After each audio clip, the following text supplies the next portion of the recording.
Bago tayo magsimula, nais ko munang pasalamatan at i-shoutout ang YouTube channel na Renzi Knows TV. Gayun din kina Matthew Gulciano Padrique, Kenneth George Mana, Joshua Caigas, Angelo Yanga at iba pang mga tao na nagpaabot ng kanilang suporta sa inyong abang lingkod. Marami pong salamat, God bless po sa inyo at inyong pamilya.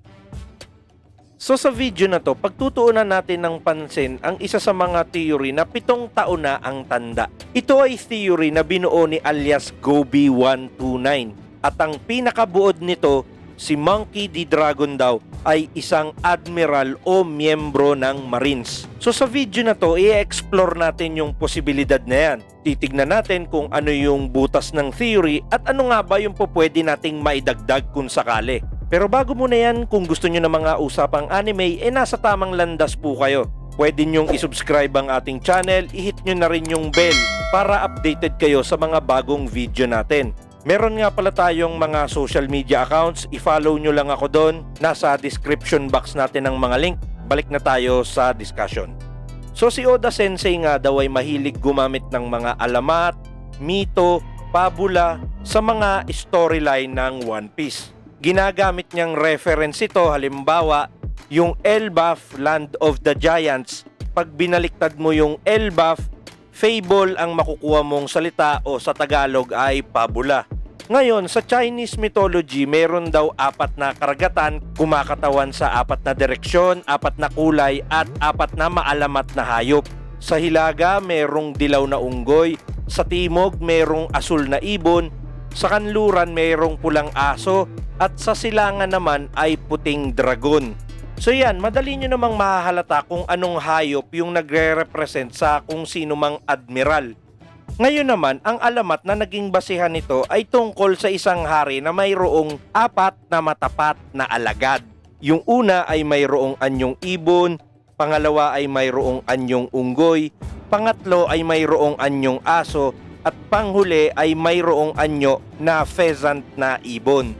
Sa katagalan daw ng paglilingkod ng 4 na hayop sa hari, napagtanto daw noong may anyong ibon na ang kanilang kamahalan ay gumagawa ng maraming kasamaan. Kaya naman nagdesisyon siya na iwanan na ang hari. Pero bago niya ito gawin, ipinaalam niya muna sa 3 ang buong katotohanan. Yun nga lang, na-disappoint siya sa naging tugon ng mga ito. Yung aso, kinukonsinti niya lang yung hari kahit alam niya ng mali. Yun namang unggoy ay may angking kamangmangan at parang hindi niya naintindihan ng mga nangyayari. Yung peasant na ibon, masyadong tamad para intindihin pa ang lahat. So kung mapapansin nyo, hawig na hawig daw ito sa kulay, hayop, pati na rin sa kaugalian ng mga admiral sa One Piece. So sa parte naman ni Monkey D. Dragon, siya daw yung kumakatawan doon sa anyong ibon. Sabi pa nga, ang admiral name niya ay Shiro Ryu. Siya daw ang nakakita kung gaano kasama ang hari na kumakatawan sa world government. Isa pang pinupunto ng teorya na to, natural lang naman daw na si Monkey D. Dragon ay dating Marines, gawa nga na ang kanyang ama na si Monkey D. Garp ay itinuturing pangang bayani. Kung matatandaan nyo, si Dragon ay isinilang sa Dawn Island. Alam natin na sa lugar na yon, mapang-abuso ang mga namumuno. Kaya naman sumali siya sa Marines para mabago ang sistema. Kaso, dito niya nakita mismo ang kabulukan ng world government.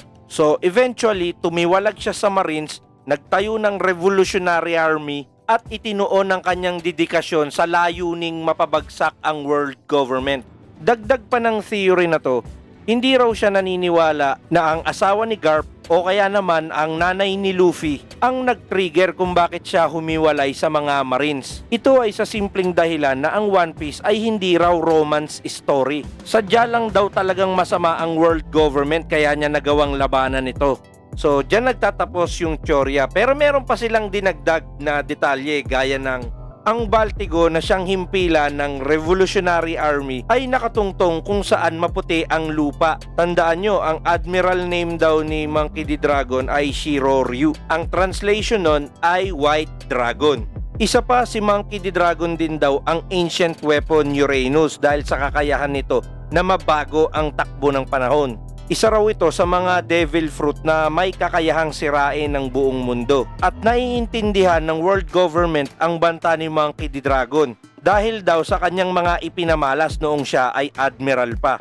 So yan yung kabuuan ng theory ni Gobi129 at ni Mythical Zoan. Ngayon, ano ba yung pwede nating sang-ayunan sa teorya na to? Unang-una, mataas talaga ang chance na si Monkey D. Dragon ay isang dating marine. Tingin ko tama yung pangangatwiran dito na anak kasi siya ni Garp. Kanino ka pa ba matututong lumaban kundi sa mismong tatay mo, di ba? Saka parang napaka-illogical naman na magiging rebelde ka tapos wala kang military background. Saka ang pinamumunuan niya, Revolutionary Army. Hindi pirate crew ha, Army. So most likely, ang disiplina niya ay nanggaling sa mga Marines. Ngayon, kung siya ay admiral, pwedeng oo, pwedeng hindi. Hindi mo naman kinakailangang maging admiral para makita ang kasamaan ng world government. Pero kung nasa admiral position ka, mas close ka sa mga Gorosei. At saka nasa direktang pag-uutos ka ng mga Celestial Dragons. Kung iisipin mo lang, ano bang iuutos sa'yo ng mga Celestial Dragons? E di puro kabalakyotan din. Either way, kesyo admiral siya o hindi, makikita at makikita pa rin niya yung hindi maganda. Pero kung talagang miyembro siya ng Marines dati, posible na ang pinakamahinang ranggo niya ay Rear Admiral. Isa pa sa nagustuhan kong theory dito ay yung theory kung saan ang kapangyarihan daw ni Monkey D. Dragon ay pabago-bagong panahon. Kung ang basihan nila dito ay Chinese mythology, meron silang tinatawag na Dragon King at ang kapangyarihan nito ay kontrolin ang panahon. Tapos itong Dragon King na ito ay sumusunod sa mga ipinag-uutos ng Jade Emperor. So kahit papano nakikita nyo na yung analogy, di ba? Kung iisipin mo lang naman kasi sa mga insidente na involved si Monkey D. Dragon, for some reason meron siyang paraan kung paano tatama yung kidlat o kaya naman nakokontrol niya yung hangin sa paligid niya. Maaring hindi pa conclusive kung anong klaseng kapangyarihan meron si Monkey D. Dragon pero sure tayo na may kinalaman nito sa hangin. Kung ano man yan, siguradong malaki yan kasi hindi ka naman tatawaging pinaka-wanted na tao sa buong mundo kung ganun-ganun ka lang. Siyempre, mala Whitebeard din ang kapangyarihan mo malamang.